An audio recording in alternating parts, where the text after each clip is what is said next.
माझिया प्रियाला प्रीत कळेना. मला ओळखलं? कोण आहे मी? मामी. कोण? मामी. तू इथे आलीस? गॉड. नाही नाही, ऐक, माझ्या घरी तू अजिबात येऊ नकोस. मी तुला असं का म्हणतोय जरा नीट समजावून घे.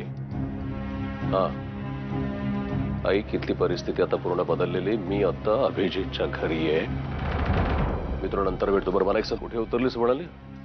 हा, हॉटेल ग्रँड पॅलेस जू. चल ठीक आहे, उद्या सकाळी तुला भेटतो मी तिथे. कुठल्या बाईचा फोन आला असेल? कोण आहे? अनिरुद्ध इतका का गडबडला? शोधून काढलं पाहिजे. अनिरुद्धला टेन्शन देणाऱ्या कोणत्याही गोष्टीचा पाठपुरावा करावाच लागेल.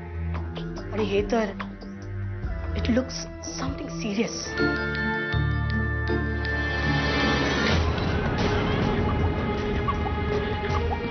शमिका,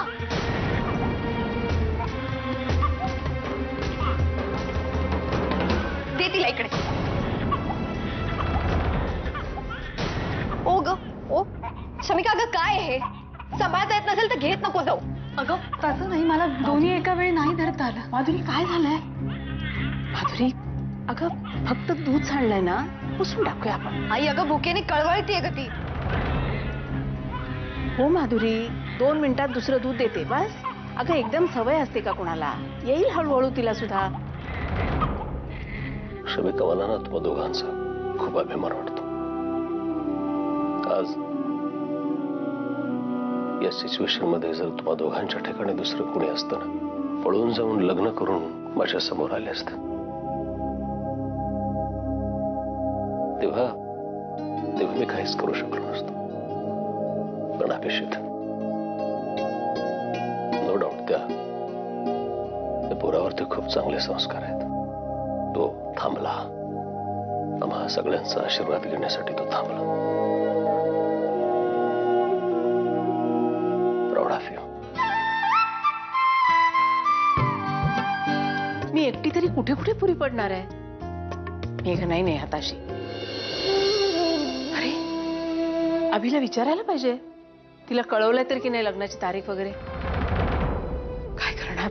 कार्टी तर फोनच करत नाही. कधी कधी बोलणं होणार तिच्याशी आणि कधी बरं लग्नाला तरी येऊ शकणार आहे की नाही कोणाच ठाऊक. नचिकेतरावांचं विचारायला पाहिजे. दोघं येणार का, एकटेच येणार का काय?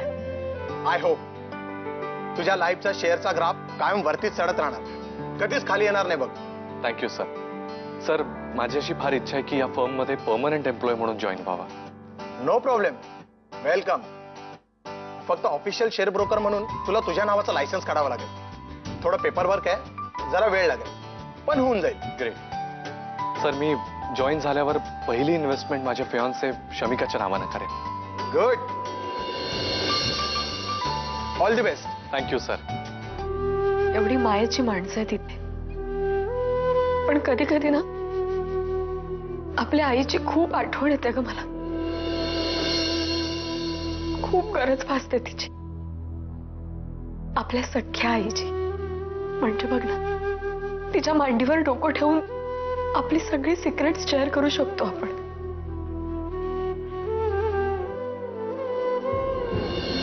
आपली मुलगी सासरी चालली आहे हे ऐकून जिला खूप त्रास होतो, जसे डोळे भरून येतात, अशी आई.